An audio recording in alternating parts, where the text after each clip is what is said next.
카네기 멜론 대학의 톰 미첼이 머신러닝에 대해서 이제 이렇게 정의를 했습니다. 이제 이분이 만약에 컴퓨터 프로그램이 어떤 작업 T를 수행할 때 경험 2를 통해 성능이 향상된다면 성능 측정 방법은 P이고 그 컴퓨터 프로그램은 작업 T를 수행할 때 방법 P로 측정되는 성능 향상을 경험 2로부터 학습한다고 말할 수 있습니다. 이거 굉장히 좀 이해가 잘 안 되죠. 솔직히 좀 힘든 개념인데 이 개념을 그래도 한번 잠깐 살펴볼까요? 개념이 컴퓨터 프로그램이 어떤 작업 T를 수행할 때 경험 2를 통해 성능이 향상된다. 자, 지금 프로그램이라고 얘기를 했지만 뭐 쉽게 말하면은 이제 머신러닝을 진행을 하는 거예요. 머신러닝을 진행을 하는데 머신러닝 즉 컴퓨터한테 학습을 시켜요. 컴퓨터한테 학습을 시키는데 컴퓨터한테 학습을 시킬 때 컴퓨터가 학습하는 방법이 있겠죠. 컴퓨터한테 학습을 시키는 프로그램이 있을 거예요. 컴퓨터한테 학습을 시키는 프로그램이 있다는 얘기예요. 이 프로그램은 다양하게 여러 종류의 프로그램들이 있습니다. 뭐 아마 여러분들이 많이 들어보셨을 것 같긴 해요. 뭐 텐서플로우라든지 이런 것들 많이 들어보셨을 거예요. 이런 것들을 사용해서 컴퓨터한테 머신러닝을 할 수 있게 프로그램을 해서 얘가 이제 머신러닝을 진행을 하는데 그때 이 컴퓨터가 어떤 작업 T를 수행을 해요. 이 작업이 어떤 거든지 뭐 상관없어요. 이를테면 그냥 가장 쉬운 걸로 합시다. 개와 고양이를 구별하는 작업이에요. 컴퓨터한테 프로그램을 집어넣어 가지고 머신러닝을 시작을 하는데 학습을 시작을 시키는데 이 학습은 뭐냐 그러면 개와 고양이의 사진을 보여주면서 개와 고양이를 구별하는 그 작업이에요. 자, 그때 맨 처음에 학습이 전혀 진행되지 않은 상태에서 개와 고양이의 사진을 보여준다 그러면 컴퓨터는 제대로 얘를 구별해내지 못하겠죠. 당연히 구별해낼 수 없죠. 세상에 한 번도 개와 고양이를 본 적 없는 사람에게 개의 사진을 보여주면서 이게 개입니까 고양이입니까 이렇게 물어보면 이 사람은 대답을 할 수가 없죠. 거기에다가 다양한 고양이의 사진을 보여주고 다양한 개의 사진을 보여주면서 개와 고양이를 구별해보라 그러면 당연히 이 사람은 알 수 없죠. 그냥 무조건 찍을 수밖에 없죠. 50%. 맨 처음엔 50%가 될 거예요. 개와 고양이를 맞출 확률이. 자, 그런데 이걸 하면서 어떻게 하냐 그러면 개의 사진을 보여주고 이제 컴퓨터가 이거는 개입니다 혹은 고양이입니다 이렇게 답을 하면은 그때 다시 알려주는 거예요. 이거는 이 사진은 방금 보여준 사진은 개입니다 이렇게 알려주는 거예요. 그럼 컴퓨터는 개라고 예측을 했는데 개라고 답이 나왔으면은 내가 바르게 예측을 한 거죠. 바르게 예측을 한 거예요. 거꾸로 나는 개의 사진을 보여줬는데 컴퓨터는 그 사진을 보면서 고양이라고 답했어요. 그러면은 틀린 거죠.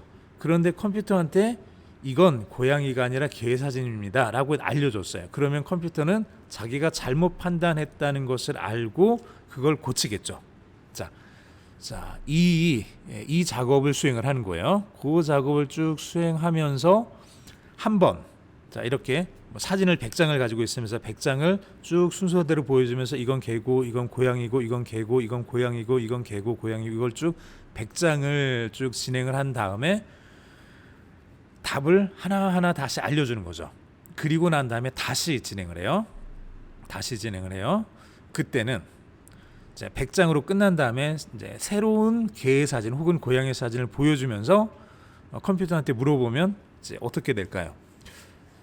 조금 알겠죠. 조금 많이는 아니더라도 이제 조금 알게 될 거예요. 그래서 이 경험을 두 번째 물어볼 때는 개와 고양이를 맞출 확률이 처음에는 50%였지만 이게 좀 진행이 되다 보면 이게 60%, 70%, 80%, 90% 이렇게 올라가겠죠.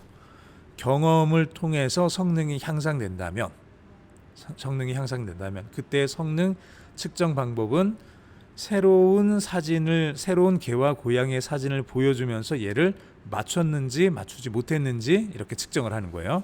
이런 식으로 되면 그때 이 컴퓨터 프로그램은 이 인공지능 혹은 머신러닝 프로그램은 작업 T를 수행할 때 개와 고양이를 구별해주는 이 프로젝트를 수행할 때 방법 P 즉 100장의 사진을 보여준 다음에 다시 처음부터 새로 거기 없는 사진을 보여줘서 맞는지 틀리는지를 측정하는 이 방법 P로 측정되는 성능 향상을 경험 2로부터 학습한다고 말할 수 있다. 즉, 성능 측정 방법. 그래서 새로운 사진을 보여줬더니 얘가 90%의 확률로 맞췄다. 그러면 90%로 50%에서 90%로 성능이 향상이 된 거죠. 그걸 경험 2로부터 즉 100장의 사진을 보여주면서 학습한 것으로부터 학습했다고 말할 수 있다. 뭐 이렇게 톰 미첼이 머신러닝에 대해서 좀 간단하게 좀 설명을 했습니다.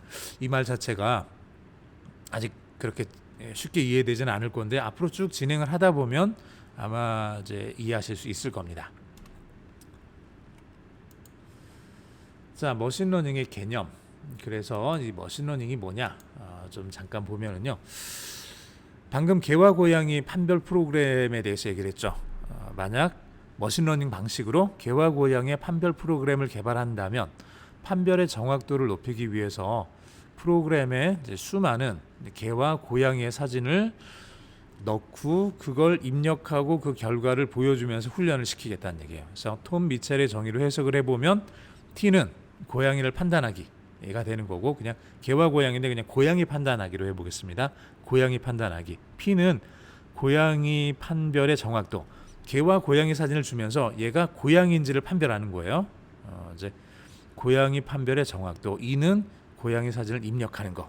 이렇게 해서 해석은 고양이 판별하기 작업을 수행할 때 고양이 사진 입력으로 고양이 판별 정확도가 향상된다면 처음에는 50%였는데 나중에 90%로 이렇게 향상된다면 이 프로그램은 고양이 판별하기 작업을 수행할 때 고양이 판별 정확도의 성능을 향상시키기 위해 고양이 사진 입력, 100장의 고양이 사진 입력 이란 경험으로부터 학습했다라고 이렇게 우리가 해석할 수 있다는 얘기죠. 자, 머신러닝의 개념에 대해서 잠깐 확인해 보면 이렇습니다. 이제 개와 고양이와 개를 구별하는 외형적인 기준이 무엇일까? 이거 여러분들이 참 말로 설명하기가 어렵죠. 고양이와 개 둘 다 털이 있고 둘 다 북실북실하고 그래서 나름대로 약간의 차이는 있을 것 같기는 한데 이를테면은 이제 귀의 모양이라든지 눈의 모양이라든지 이런 것들이 있는데 어떤 고양이는 귀를 이렇게 접고 있는 것도 있고 어떤 고양이는 눈을 감고 있는 것도 있죠. 자, 그러면은 귀 하나, 눈 하나만을 사용해서 개와 고양이를 구별하기는 좀 어렵죠. 다양하게 여러 가지 그 외형적인 특징들이 나올 거예요. 즉, 이런 위의 문제처럼 명확하게 구분 기준을 찾기 어려운 문제.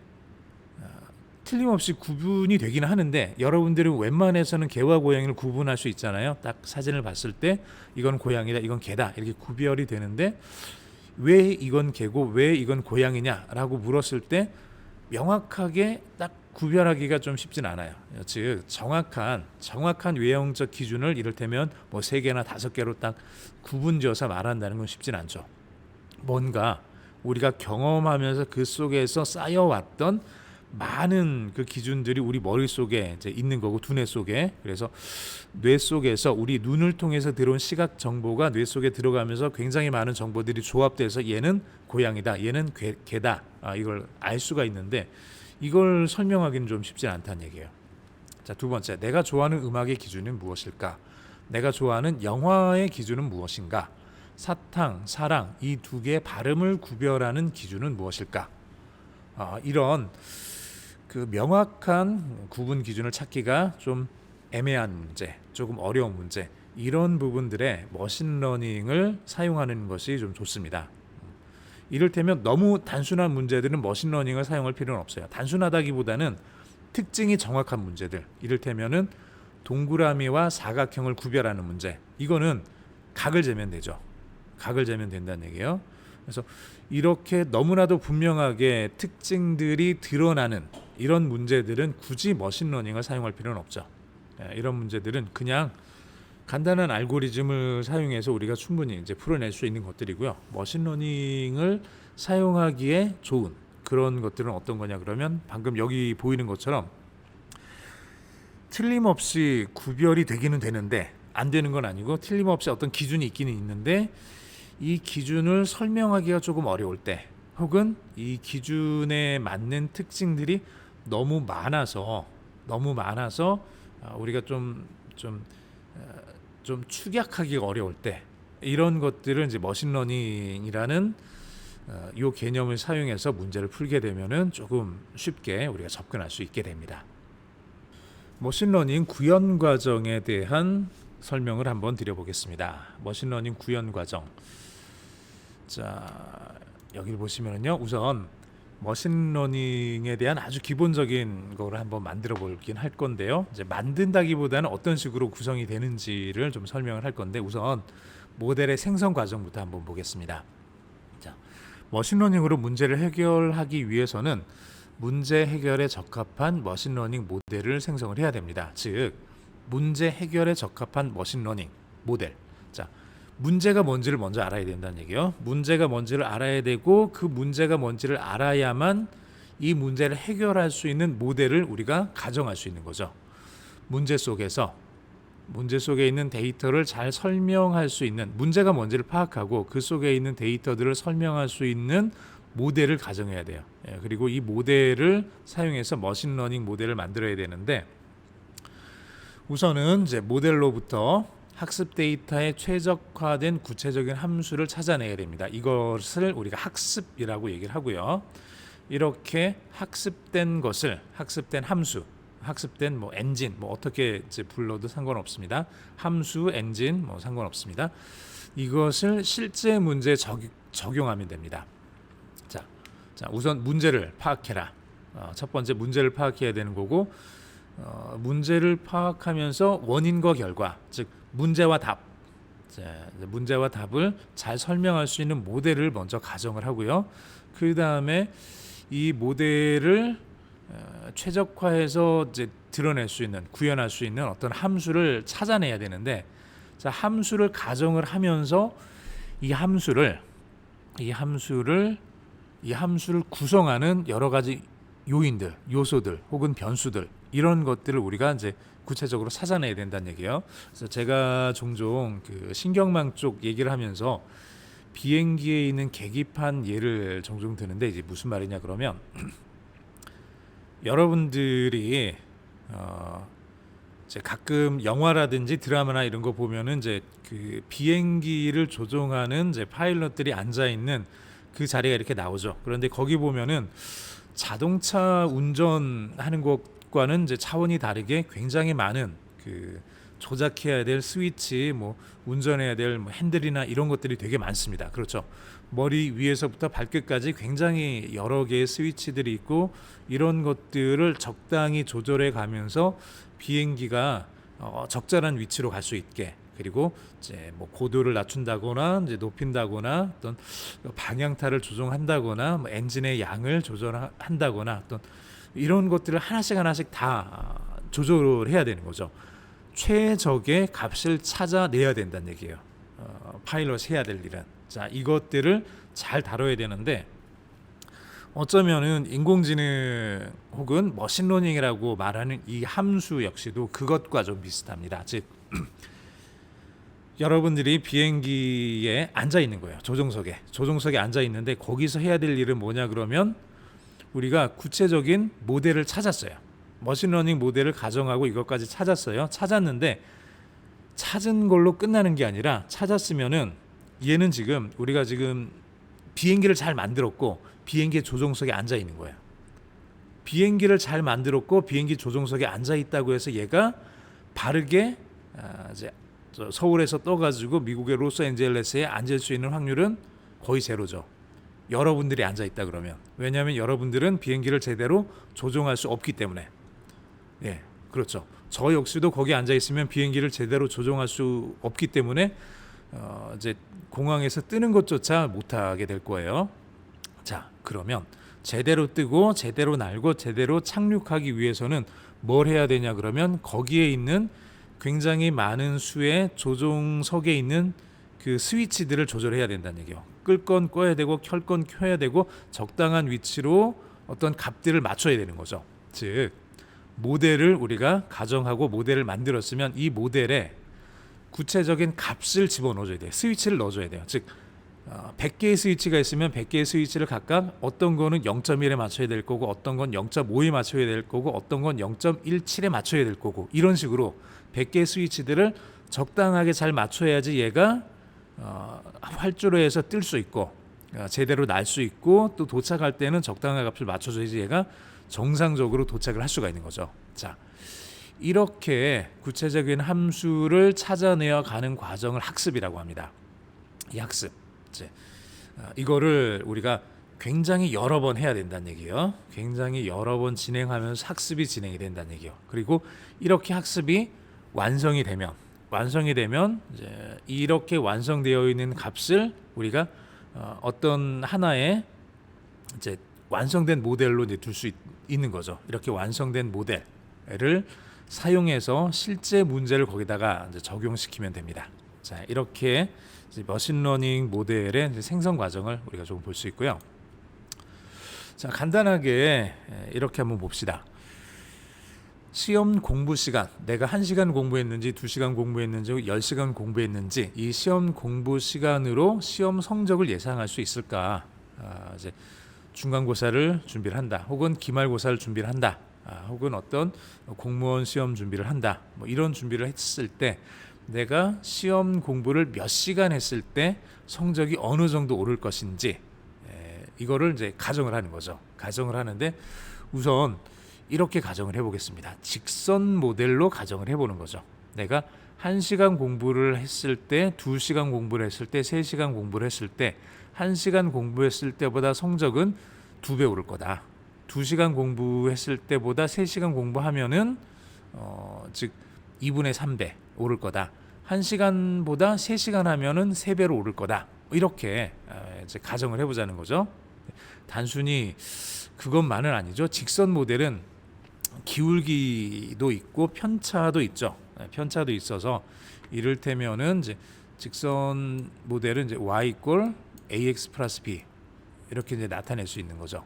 ax 플러스 b 그걸로 나타내 가지고 자, 공부를 1시간, 요게 1시간 공부를 하면은 y는 a 플러스 b가 될 거고 x가 2가 되면 2a 플러스 b가 될 거고 x가 3이 되면 3a 플러스 b 이런 식으로 나타날 수가 있겠죠.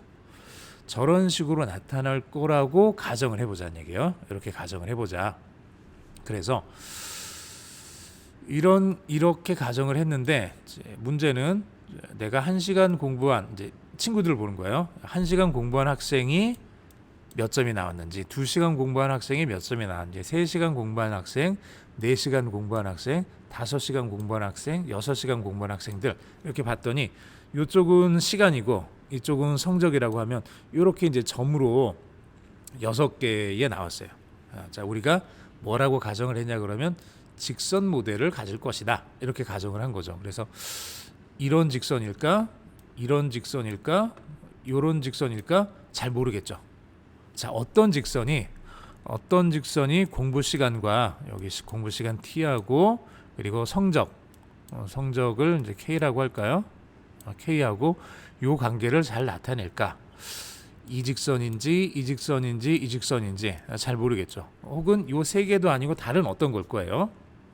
그래서 실제로 친구들의 시험 공부 시간, 시험 점수를 모아서 이렇게 점을 찍어서 표시를 해보는 겁니다. 그리고 이 시간하고 실제 데이터하고 우리가 가정한 이 직선하고 요 사이의 관계를 보면서 어떤 직선이 저 점들을 가장 잘 나타내고 있는지를 찾는 거죠.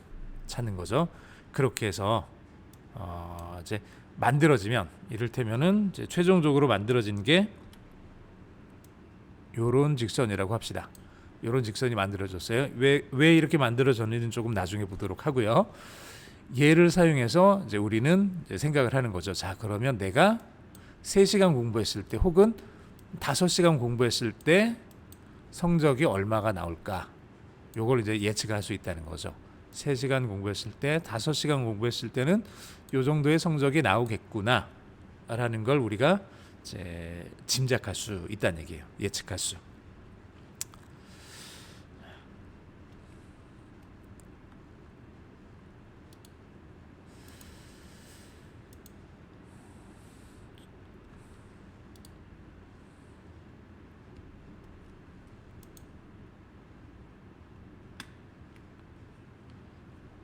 자, 그러면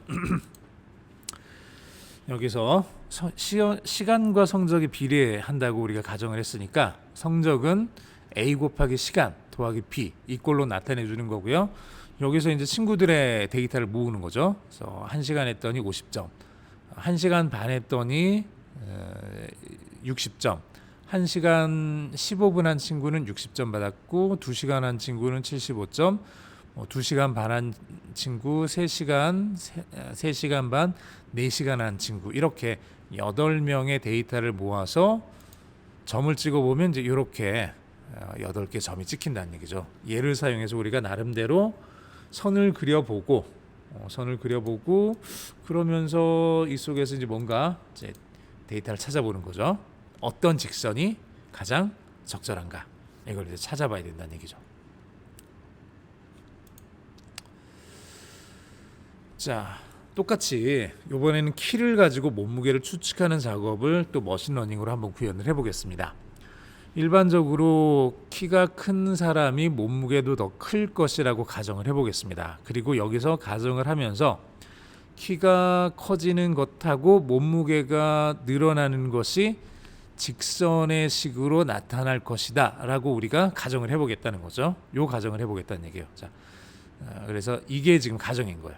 요 가정. 즉 이게 지금 머신러닝의 모델입니다. 우리가 가정한 모델. 키가 커지면 몸무게도 늘어날 것이다. 즉 키와 몸무게 사이의 관계는 직선의 방정식을 따를 것이다 라고 가정을 하고 이런 머신러닝 모델을 하나를 가정했습니다. 그리고 데이터를 하나씩 입력을 해보는 거죠.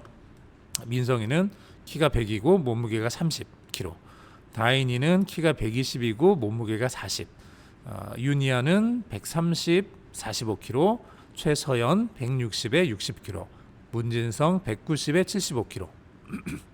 자, 이런 데이터들을 가지고 있는 이런 데이터들을 사용해서 요 몸무게에 해당되는 직선을 한번 만들어 보겠습니다. 사람의 키를 입력했을 때 몸무게를 추측하는 작업, 이걸 머신러닝으로 구현하면 어떻게 할 수 있을까? 물론 제가 지금 하고 있는 것은 이제 선형회귀라는 이름으로 대부분의 확률 통계학 책 뒤쪽에 보면 나와 있습니다. 거기서 이거를 선형회귀 직선을 사용해서 정확하게 찾아낼 수 있어요. 찾아낼 수 있는데 그 방법을 우리가 일반적인 선형회귀를 사용하는 게 아니라 머신러닝 모델 속에 집어넣어서 그것과 같은 선형회귀 직선과 같은 답이 나오는 과정을 보겠다는 얘기예요. 자, 머신러닝 모델로 우리가 가정을 했습니다. 이건 직선의 방정식이다. 키와 몸무게 사이는 y = ax 플러스 b로 나타내어질 수 있는 직선의 방정식으로 표현할 수 있다. 이렇게 가정을 했고요. 여기서 아직 우리는 a라는 기울기하고 이제 b라는 y 절편값을 찾지 못했죠. 그냥 y = ax 플러스 b라는 그 값만 가지고 있는 거예요. 즉 이제 이렇게 직선을 혹은 이렇게 직선을 뭐 이런 직선, 이런 직선 어떤 직선을 그리든지 괜찮습니다. 처음에는 모르니까 우리가 지금 어떤 직선이 이 데이터를 잘 나타내는 직선인지 알 수 없잖아요. 알 수 없으니까 그냥 이렇게 막 예측을 하는 거예요. 이런 직선일 거다라고 예측을 하는 거죠. 몸무게와 키의 관계가 이렇게 반비례 관계일 거다. 뭐 이렇게 한번 예측을 했다고 합시다. 자, 이렇게 예측을 했는데 예측을 해놓은 다음에 실제 데이터들을 보면은 이게 이제 실제 데이터죠. 요게 키 100에 몸무게 30짜리, 키 120에 몸무게 40 요렇게 데이터가 있는 거예요. 요렇게 데이터가 있는데 잠깐 요게 이제 실제 데이터고요. 요게 실제 데이터고 그리고 여기 파란색 선을 요 파란색 선을 우리가 예측한 직선이라고 생각을 합시다. 자, 그러면 이게 실제 값인데 우리가 예측한 값은 이거죠. 즉 예측했다기보다는 가정한 값은 이거죠. 직선의 값. 그래서 이만큼의 오차가 지금 발생하는 거죠. 여기서 여기까지. 두 번째 데이터에 대해서도 실제 값은 이건데 우리가 예측한 값은 여기예요. 이만큼의 간극, 거리가 있는 거예요. 오차가 발생한 거죠. 오차가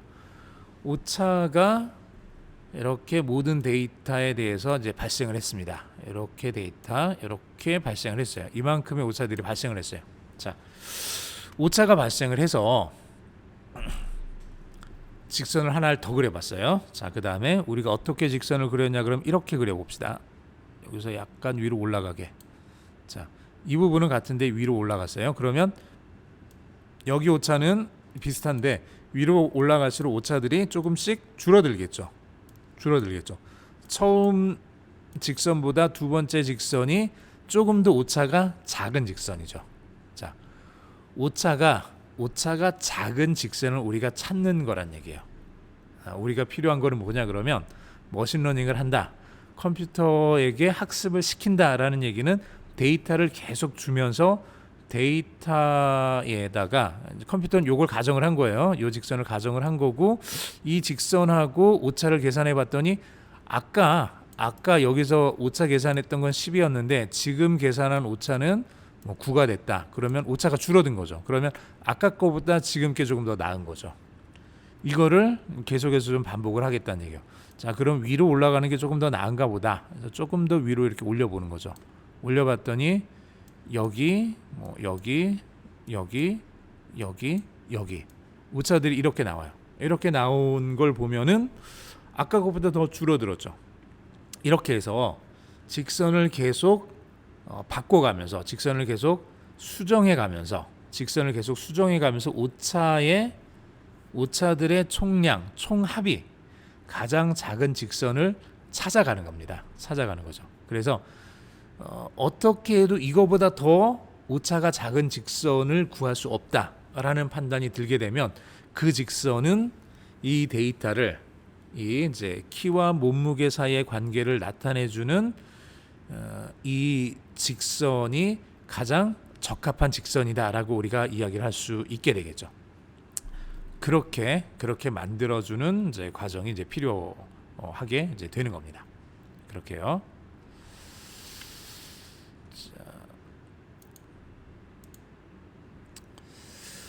자, 이렇게 해서 이제 여러 번 학습한 결과 직선의 방정식을 하나 찾았습니다. 이런 직선, 즉 데이터들과 이 직선 사이에 오차가 가장 최소가 되는 그런 직선을 찾는 거죠. 이 직선을 찾아내는 방법, 이 직선은 이제 모델의 함수인데요. 이 함수를 찾아내는 방법은 이제 지금 우리가 이제 바로 공부하기는 조금 어려우니까 나중에 한번 설명을 하도록 하겠습니다. 자, 이렇게 해서 직선의 방정식은 몸무게 이꼴 0.5 곱하기 키 빼기 20이라는 요 직선의 식을 우리가 찾은 거죠. y 이꼴 0.5x 마이너스 20이라는 이 식을 찾아내면 그러면은 이제 우리가 다른 종류의 키에 대해서도 이를테면은 키가 110인 사람은 몸무게가 얼마가 될까? 키가 170인 사람은 몸무게가 얼마가 될까라는 거를 우리가 추측할 수 있게 되겠죠. 추측할 수. 그래서 요 직선의 식을 이제 찾아낼 수 있습니다. 학습의 결과로. 그래서 최적화된 머신러닝 모델을 실제 문제에 적용해서 이제 최종적인 값을 우리가 확인할 수 있습니다.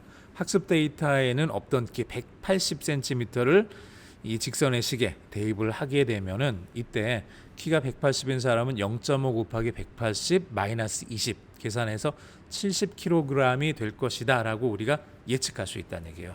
물론 항상 이 사람이 70kg이 된다고 우리가 뭐 단정 지을 수는 없지만은 일반적으로 저 정도의 값이 된다고 우리가 예측할 수는 있는 거죠. 저렇게 머신러닝 구현 과정에 대한 기본적인 내용들을 조금 한번 이제 살펴봤습니다. 어떤 식으로 머신러닝을 우리가 구현하게 되는지 좀 간단히 살펴봤습니다.